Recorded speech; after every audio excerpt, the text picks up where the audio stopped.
हाँ जी, नमस्कार, सत श्री अकाल। कैसे हो आप लोग?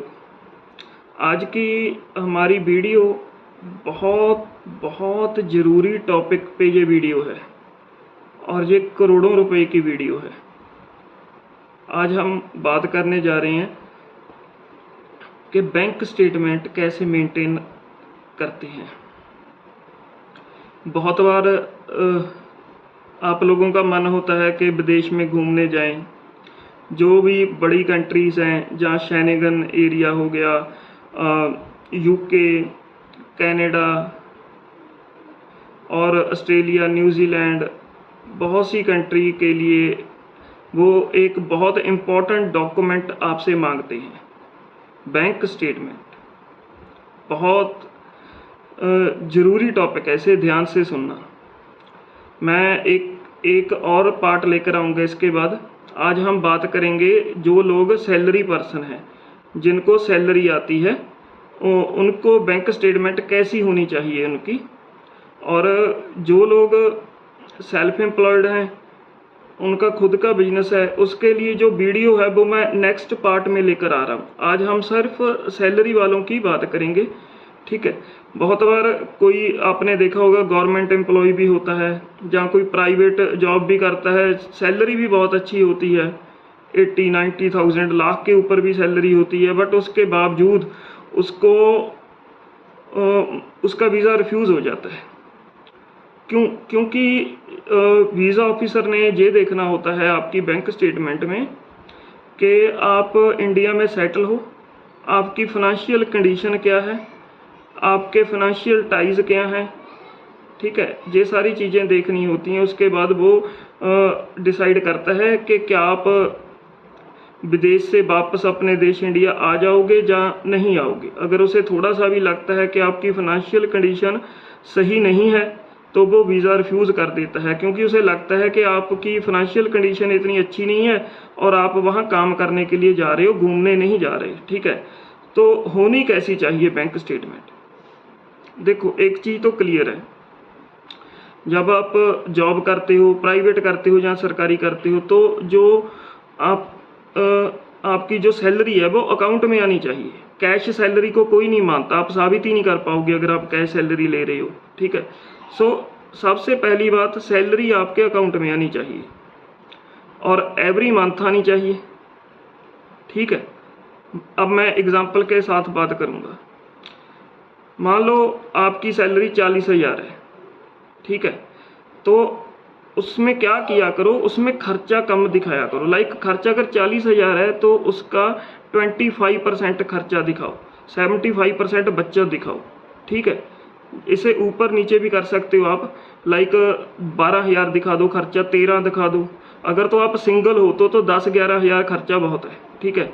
अगर आप मैरिड हो और बेबी भी है तो 15-16,000 जहाँ तक खर्चा दिखाओ और बाकी की बचत दिखाओ, ताकि वीज़ा ऑफिसर को लगे कि आप सेटल हो, आप वापस आ जाओगे, ठीक है।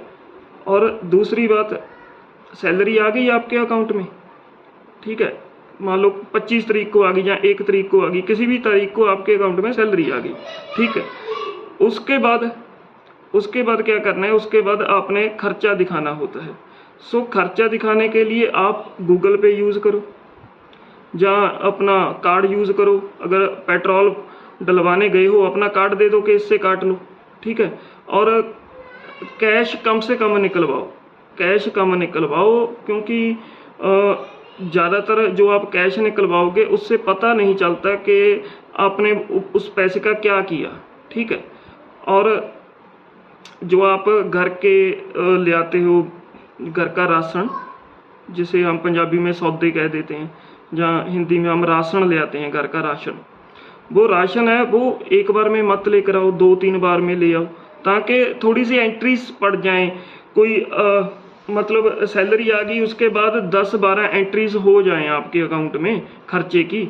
ये मेरे बात कहने का ये मतलब था, ठीक है। उसके बाद नेक्स्ट मंथ फिर सैलरी आ जाएगी, उसके बाद फिर खर्चा दिखाओ, ठीक है। अब दूसरी बात, किस चीज़ का मतलब आपको एक चीज़ और का ख्याल रखना है, वो ये है कि जब भी आपने वीज़ा अप्लाई करना होता है, वीज़ा ऑफिसर आपकी कंडीशन तो देखता ही है, आप खर्च क्या कर रहे हो, कहाँ कर रहे हो, कितना पैसा आ रहा है, ये तो वो देखता है। दूसरी वो ये चीज़ भी देखता है आपके पास फंड कितना पड़ा है अकाउंट में आपके। अगर यूके के लिए आप अप्लाई कर रहे हो और सिंगल अप्लाई कर रहे हो विदाउट फैमिली, तो 4 से 5 लाख फंड होना चाहिए आपके अकाउंट में। और अगर कनाडा के लिए कर रहे हो, सिंगल कर रहे हो, तो 6 से 7 लाख फंड होना चाहिए। सो उसके लिए क्या करना है, मान लो जब आप स्टेटमेंट शुरू करते हो मेंटेन करनी, आपने वीज़ा अप्लाई करना है 6 मंथ के बाद, आज आपने स्टेटमेंट, अपनी बैंक स्टेटमेंट मेंटेन करनी शुरू करनी है, तो क्या करो, आप एस्टीमेट लगा लो जी। आप एस्टीमेट लगा लो जी, मेरा 40,000 रुपये इनकम है, 15,000 मेरा खर्चा आएगा, 25,000 बचेगा, तो 6 महीने में आपको बचेगा 1.5 लाख। तो कितना पैसा कम पड़ रहा है? अगर आपने 5 लाख दिखाना है फंड, वो आपके ऊपर, आपने कितना दिखाना है, ठीक है। तो 1.5 लाख है, आपने 5 लाख दिखाना है, तो 3.5 लाख अभी डलवा लो, ठीक है, ताकि वो एंट्री छुप जाए।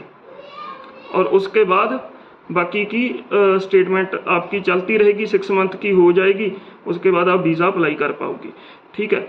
और एक तीसरी चीज़ का ख्याल रखना है, जो आपकी सैलरी स्लिप है ना, उसके साथ आपकी इनकम मैच होनी चाहिए, ठीक है, उसे मिसमैच नहीं करना है। जितनी सैलरी स्लिप पे इनकम है उतनी ही आपके अकाउंट में आनी चाहिए, ठीक है।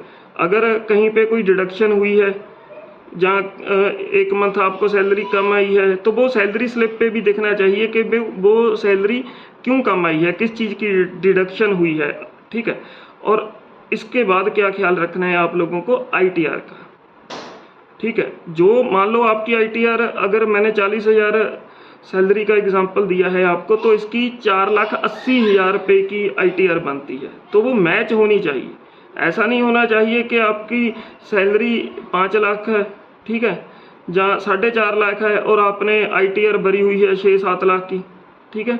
और ऐसा भी नहीं होना चाहिए कि आपकी इनकम है जो वो 4.5-5 लाख है और आपने ITR भरी है 3 लाख की, 2.5 लाख की। सो मिसमैच नहीं होनी चाहिए, वो मैच होनी चाहिए।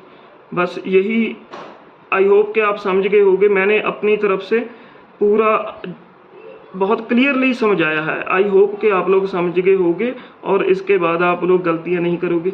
ऑलराइट, कोई क्वेश्चन हुआ वो पूछ लेना मुझसे। इसके बाद हम एक और वीडियो लेकर आएंगे जिसमें हम बात करेंगे जो लोग सेल्फ एम्प्लॉयड हैं, ठीक है। और उसके बाद जो लोग और काम धंधे करते हैं, कोई खेती बाड़ी करता है, कोई मतलब फ्रीलांसर काम करता है, कोई कारपेंटर है, ठीक है, जो भी है, उसके बाद एक वीडियो उनके लिए भी लेकर आऊँगा, ठीक है, जिससे आप सभी लोगों के सारे ही डाउट क्लियर हो जाएं बैंक स्टेटमेंट के बारे में। ये बहुत इंपॉर्टेंट वीडियो है। अगर आप घूमने का डिसाइड कर रहे हो किसी बड़ी कंट्री में जाने का, तो उसकी तैयारी आज से ही शुरू करो। Alright, bye bye, thank you.